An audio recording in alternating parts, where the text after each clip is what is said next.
తక్కువ జాతులనే నిన్ను నన్ను గన్న తల్లి భరతమాత ఒక్కటే నువ్వు నేను బ్రతుకుతున్న భరత భూమి ఒక్కటే.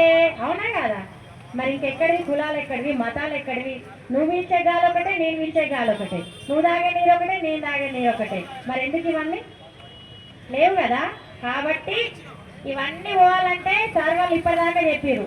ఏది జయించాలన్నా చదువు ఒక్కటే, నీకు గౌరవం దక్కాలన్నా చదువు ఒక్కటే తప్ప చదువుకు మించిన ఆయుధము ఏది లేదు. ఆ చదువుకు మించిన ఆయుధము ఈ రాజ్యాంగంలోనే ఉంది. కాబట్టి మీరు గొప్ప చదువులు చదివి గొప్పలు అవుతారా అయ్యి మళ్ళీ వచ్చి మా సురేష్ అన్నకు మా అన్నకి ఎవరికొకరు చెప్తే మళ్ళీ ఇక్కడ మాట్లాడిస్తారు.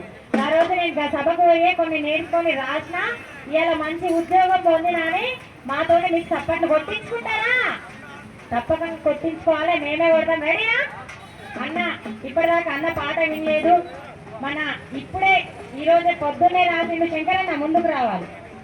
ఏ అంశం ఇచ్చినా అరక్షణంలో పాట రాసి చెల్లె పాట రానిస్తారు, గట్టిగా చప్పట్లు కొట్టాలి.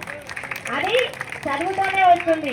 ఈ రాజ్యాంగం చదివితేనే తెలివి ఉంటుంది. కాబట్టి ఇట్లా పాటలు పాడాలన్నా రాయాలన్నా రాజ్యాంగం కావాలి, రాజ్యాంగాన్ని చదవాలా? అంబవాడ గ్రామంలో పుట్టినావయా, అంబేద్కర్ మారాతలు మార్చినావయా. అంబవాడ గ్రామంలో పుట్టినావయా, అంబేద్కర్ మారాతలు మార్చినావయా.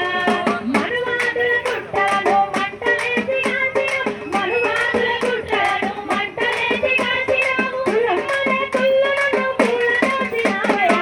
అంబవాడ బడబడే అంబవాడ, ఎలా అంబవాడ గ్రామంలో పుట్టినావయా, అంబేద్కర్ మారాతలు మార్చినావయా. అంబవాడ గ్రామంలో పుట్టినావయా, అంబేద్కర్ మారాతలు మార్చినావయా.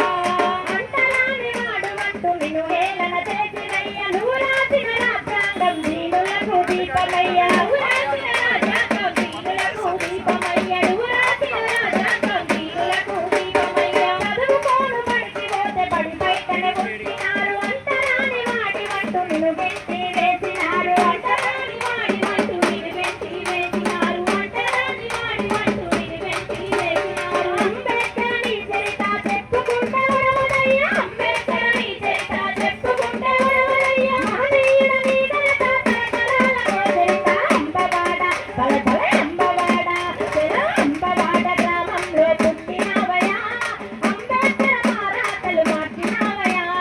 అంబవాడ గ్రామంలో పుట్టినావయా, అంబేద్కర్ మారాతలు మార్చినావయా.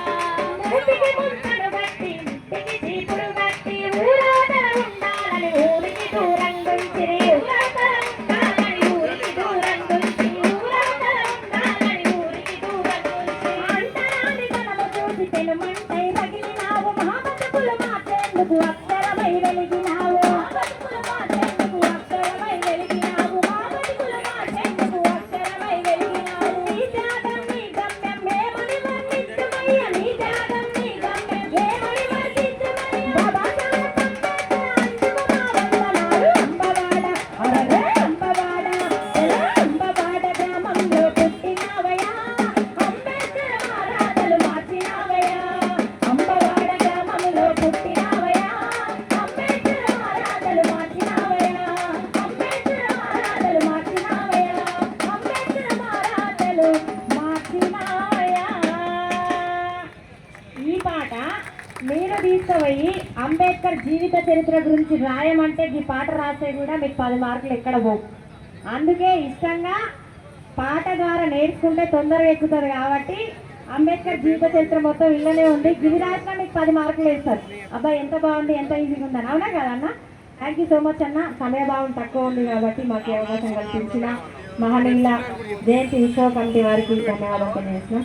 జై భీమ్! ఏంటిది జై భీమ్ అంటే?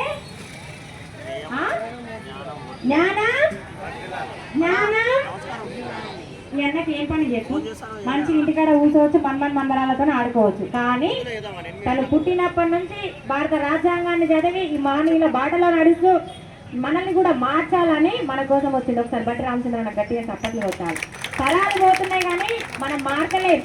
కాబట్టి ప్రతి ఒక్కరు ఒక చిన్నది చెప్తా, మీరు ఎక్కడికైనా వెళ్తే ఎవరికైనా గిఫ్ట్లు ఇస్తారు కదా, బర్త్డేలకు వెళ్ళినా ఫంక్షన్స్కి వెళ్ళినా, ఇప్పటి నుంచి దేవుళ్ళ ఫోటోలు ఆ ఫోటోలు ఈ ఫోటోలు అన్నీ ఇస్తారు. దేవుళ్ళ ఫోటోలు ఆల్రెడీ వాళ్ళు కొనుక్కుంటారు కానీ ఎవరు ఏ ఫంక్షన్ పోయినా ఒక అంబేద్కర్ ఫోటోనో, ఒక పూలే ఫోటోనో, ఒక జగజీవన్ రావు ఫోటోనో గిఫ్ట్ ఇవ్వండి. ఖచ్చితంగా వాళ్ళ లైఫ్ లాంగ్ వాళ్ళ ఇంట్లో గిఫ్ట్ ఉంటుంది. ఎందుకంటే మా ఇంట్లో నా పాప అక్షరాభ్యాసం రోజు 10 సంవత్సరాల క్రితం వేడుకొండలన్న 3 ఫోటోలు తెచ్చి గిఫ్ట్ ఇచ్చిండు. మా ఇంట్లో ఎప్పుడు ఇట్లా ఉంటాయి, ఎదురుగుంటాయి. నా పిల్లలు వచ్చిన ప్రతి ఒక్కరు అడుగుతారు, ఎందుకు మీరు ఇంట్లో ఫోటో పెట్టుకున్నారంటే నా పిల్లలకు మానీళ్ళ గురించి తెలవాలి. దేవుళ్ళ ఫోటోలు అందరు పెట్టుకుంటారు, మానీళ్ళ ఫోటోలు కొందరే పెట్టుకుంటారు. కాబట్టి మీరు కూడా రేపటి నుండి ఆ పని చేయండి, ఓకేనా? తప్పకుండా ఆ మహనీయుల చరిత్ర గుర్తుండిపోతే, వాళ్ళ ఫోటోలు గుర్తుంటే మనం కూడా ఎప్పటికీ రాజ్యాంగాన్ని గుర్తుంచుకుంటాం. Thank you so much. Jai Bhim అన్న.